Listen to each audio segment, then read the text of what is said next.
Independent ডিজিটালে স্বাগতম।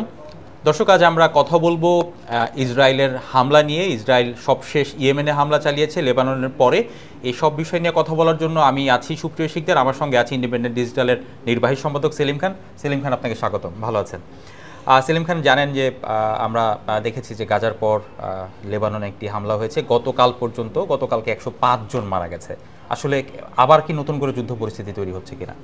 দেখুন সুপ্রিয়, যে যুদ্ধটা শুরু হয়েছিল, ইসরায়েলের হামলাটা শুরু হয়েছিল কিন্তু গাজা দিয়ে। গাজাতে এ পর্যন্ত প্রায় 40,000 লোক মারা গেছে, ঠিক আছে। এরপরে দেখুন যে যুদ্ধটা আস্তে করে স্প্রেড হয়ে গেল লেবাননের দিকে। লেবাননে এখন কিন্তু যেটা আপনার যদি মনে থাকে, যে জিনিসটা গাজায় হয়েছিল ঠিক একই জিনিস ঘটছে হচ্ছে লেবাননে। সুতরাং লেবাননে প্রতিদিনই 100-100-র বেশি লোক মারা যাচ্ছে এবং এদের অধিকাংশ কিন্তু নিরীহ। এর মধ্যে একজন লোককে কেউ বলছে হিজবুল্লাহ নেতা, 1-2 জন লোককে কেউ বলছে ফিলিস্তিনি নেতা হতে পারে। কিন্তু যদি 100 লোক মারা যায়, তার মধ্যে 5 জন যদি নেতা হয়, বাকি 95 জন তো মানে নিরীহ মানুষ। এই যে নিরীহ মানুষ যে মারা যাচ্ছে, যে গাজায় এত 40,000 লোক মারা গেল, এখানে লোক মারা যাচ্ছে, এইটাতে আসলে সারা বিশ্বের কোনো বিকার নেই। এই বিকারহীনতার কারণেই কিন্তু যুদ্ধটা আস্তে আস্তে স্প্রেড করছে। এবং লেবাননে যেটা বলা হচ্ছে যে সেখানে মুহুর্মুহু বোমা পড়ছে, বিশেষত বৈরুত এবং অন্যান্য জায়গায়, যেখানে মানুষ কোনো ধরনের কোথায় যাবে সে বুঝে উঠতে পারছে না, কোথায় যাবে সে। এই যে লেবানন নিয়ে আলোচনার মধ্যে আমরা দেখলাম গতকাল রাতে ইয়েমেনে হামলা হয়েছে এবং ইয়েমেনে 5 জন মারা গেছে বলে আমরা বিভিন্ন আন্তর্জাতিক সংবাদ মাধ্যমে জেনেছি।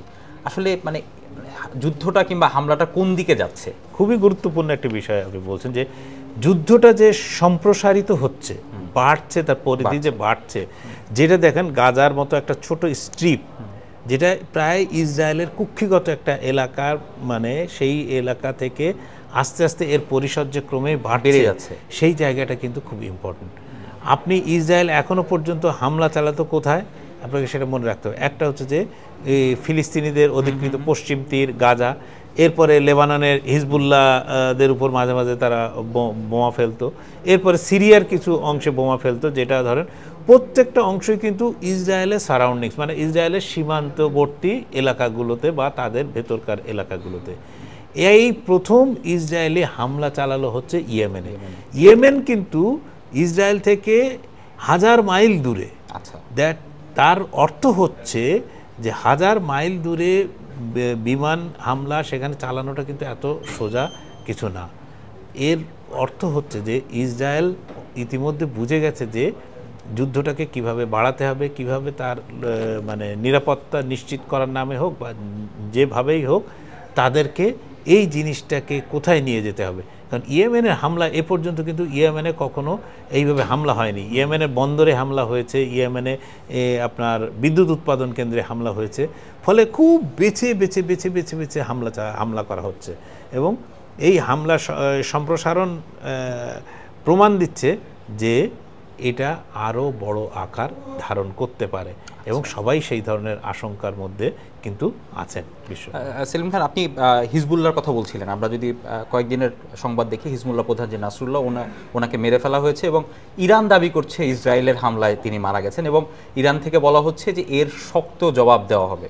তাহলে কি যুদ্ধ ইরানের দিকেই আগাচ্ছে? কি মনে হয়, ইসরায়েল ইরান যুদ্ধ বিষয়টা কি এরকম দিকে যাচ্ছে? আপনার প্রথম কথা জবাবে আসি যে ইরান বলেছে হিজবুল্লাহ নেতাকে ইসরায়েল মেরেছে। ইসরায়েল নিজেই বলছে যে তারা মেরেছে, তারা তো কখনো লুকায়নি, তারা বলছে যে তারা মেরেছে। সুতরাং এইটা নিয়ে লুকোছাপার কিছু নেই এবং তারা এর জন্য গর্ববোধ করে যে হিজবুল্লাহর এই নেতা, যিনি 1985 সাল থেকে এই সংগঠনটাকে তিল তিল করে গড়ে তুলেছেন, সেই সংগঠনের এই নেতাকে তারা মারতে পেরেছে বলে এটা তাদের জন্য একটা বিরাট বিজয়। এবং নেতানিয়াহু সরকার এই জিনিসটাকে সাধারণ ইসরায়েলিদের মধ্যে খুব বড়ভাবে প্রচার চালাচ্ছেন। এখন যদি ইরানের পয়েন্ট অফ ভিউতে আসেন, আপনি যদি দেখেন যে ইরান প্রথম তার পরমাণু বিজ্ঞানীকে হারিয়েছে, সবচেয়ে বড় পরমাণু বিজ্ঞানীকে। তারপর তাদের কাসেম সুলাইমানি, যিনি ওদের গোয়েন্দা বিভাগের প্রধান ছিলেন, তাকে হারিয়েছে, ঠিক আছে। এরপরে তাদের রাষ্ট্রপতির বা প্রেসিডেন্টের শপথ অনুষ্ঠানে অংশ নিতে যাওয়া হামাস নেতা ইসমাইল হানিয়াকে তেহরানের সবচেয়ে মানে কি বলবো সিকিউরিটি বা নিরাপত্তা যেখানে দেয়া হয়ে থাকে সেই এলাকায় ইসমাইল হানিয়াকে হত্যা করা হয়েছে। তারপরে আপনার সিরিয়ার যে ইরানি দূতাবাস, সেই দূতাবাসে যে ইরানের কর্মকর্তারা, সামরিক কর্মকর্তারা গিয়েছিলেন, সেখানে হামলা চালিয়েছেন। এমনকি এ কথাও উঠেছে যে ইরানের প্রেসিডেন্ট যে মারা গেছেন, এইখানে বোধহয় কোনো পেজার বা এই জাতীয় যে বিস্ফোরণটা আমরা গোটা লেবানন জুড়ে হিজবুল্লাহ নেটওয়ার্কে দেখেছি, এই ধরনের কোনো কিছু থাকলেও থাকতে পারে, এই ধরনের একটা আশঙ্কা কিন্তু আছে। তাহলে একদিকে ভাবুন যে ইসরায়েলের ইসরায়েলের সফিস্টিকেশন বা তাদের সামরিক প্রযুক্তির দিকে তারা যে পরিমাণ উন্নত, এর ধারের কাছে ইরান এর ধারের কাছেও নেই। এর ধারের কাছেও ইরান পৌঁছাতে পারেনি। ইরান কি কাজটা করেছিল? ইরান তাদের হামলার পরে ইসরায়েলে বেশ কিছু রকেট হামলা চালিয়েছিল এবং তারা বলে কয়ে, এবং সেই রকেট হামলা ইসরায়েলের একটি কোনো ক্ষতিও করতে পারেনি। ফলে ইরানকে কিন্তু ইতিমধ্যে ইসরায়েল এবং তার আমেরিকা ও তার পশ্চিমা মিত্ররা কিন্তু অলরেডি মেপে ফেলেছে। তো এখন আপনি বলতে পারেন যে ইরান কি আক্রান্ত হবে? হতে পারে, নাও হতে পারে। হতে পারে কেন আপনাকে যদি বলি, প্রথম হচ্ছে যে ইরানকে জব্দ করার জন্য একটা পশ্চিমা প্রচেষ্টা কিন্তু দীর্ঘদিন ধরে ছিল। সে যাতে কোনোভাবে পারমাণবিক বোমার সক্ষমতা তৈরির সক্ষমতা অর্জন না করতে পারে, এই জন্য কিন্তু পশ্চিমারা প্রথম থেকেই তৎপর, এবং এর জন্য সবচেয়ে বেশি তৎপর হচ্ছে ইসরায়েল। কারণ ইসরায়েলের জন্য এটা হচ্ছে সবচেয়ে বড় হুমকি হচ্ছে ইরান। কারণ আরব বিশ্ব হচ্ছে দুই ভাগে ভাগ, একদিকে হচ্ছে সুন্নি, একদিকে হচ্ছে শিয়া। শিয়াদের নেতৃত্ব দেয় ইরান, সুন্নিদের নেতৃত্ব মোটামুটি সৌদি আরব ধরা হয়ে থাকে। তো তাদের সঙ্গে ইসরায়েল কিন্তু মানে আমেরিকার মধ্যস্থতা একটা ভালো পজিশনে চলে আসছে। তারা আব্রাহাম অ্যাকর্ডের নামে বা অন্যান্য ইয়ের নামে শুধুমাত্র সৌদি আরবকে রাজি করাতে পারলেই তারা কিন্তু মোটামুটি নিরাপদ। এখন যদি দেখুন যে ইরানে যদি হামলা হয়, কি হতে পারে? ইরানে হামলা হওয়ার চান্স মানে আমি দেখি যে বেশ প্রবল। কারণ আপনি দেখেন ইরানের বন্ধু চীন এবং রাশিয়া, তারা কিন্তু কেউ এখনো পর্যন্ত এই যে এতগুলো ঘটনা ঘটছে, এই আপনি রাশিয়ার পররাষ্ট্রমন্ত্রী লাভরভ তিনি জাতিসংঘের সাধারণ অধিবেশনে কথা বলেছেন, কিন্তু এমন কোনো বিষয় না। তিনি বলছেন কি আমেরিকার অস্ত্র দিয়ে কেন নিরীহ ফিলিস্তিনিদের মারা হবে, এটা তো বাত কি বাত, এর বললেও যা, না বললেও তাই। ঠিক আছে, জিনিসটা হচ্ছে যে আপনার ইউক্রেনে দূরপাল্লার ক্ষেপণাস্ত্র এবং F-16 যুদ্ধ বিমান পাঠিয়ে রাশিয়াকে ব্যস্ত করে ফেলেছে। সুতরাং রাশিয়াকে এখন বাইরের দিকে নজর দেওয়াটা হচ্ছে খুব কঠিন।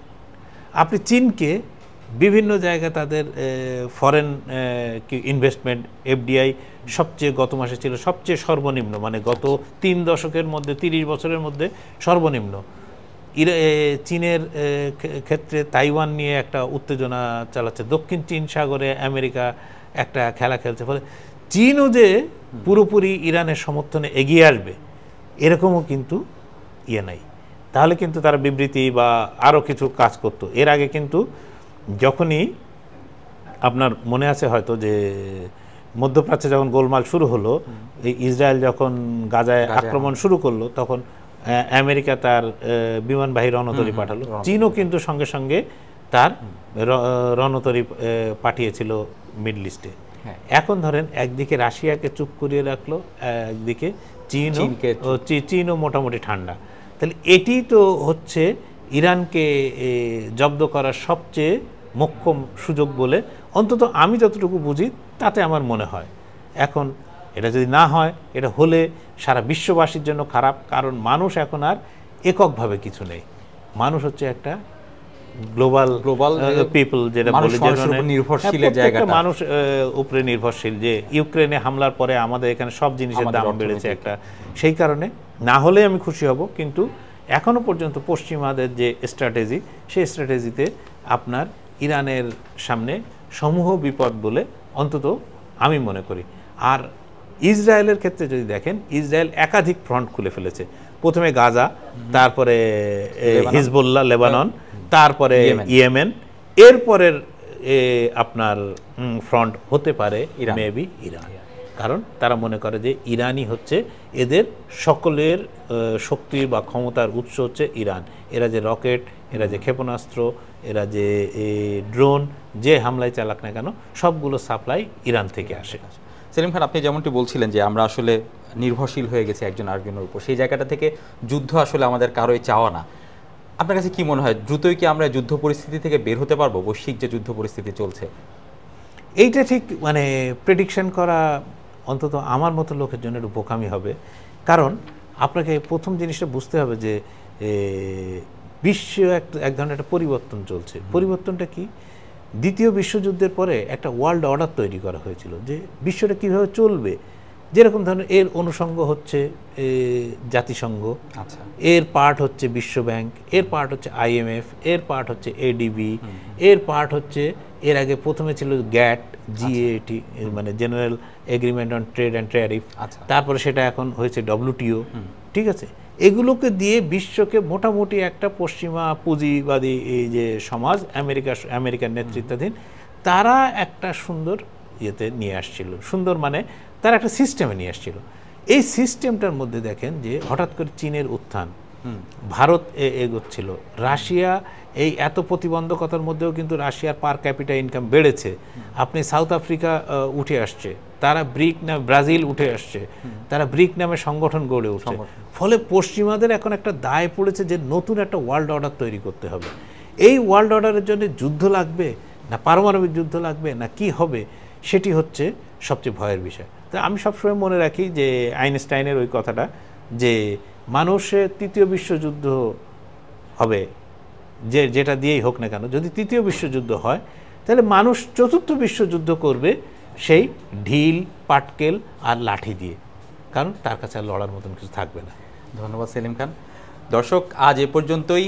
দেশ ও বিশ্বের যে কোনো খবর জানতে ইন্ডিপেন্ডেন্ট ডিজিটালের সঙ্গে থাকুন। ভিজিট করুন itbbt.com।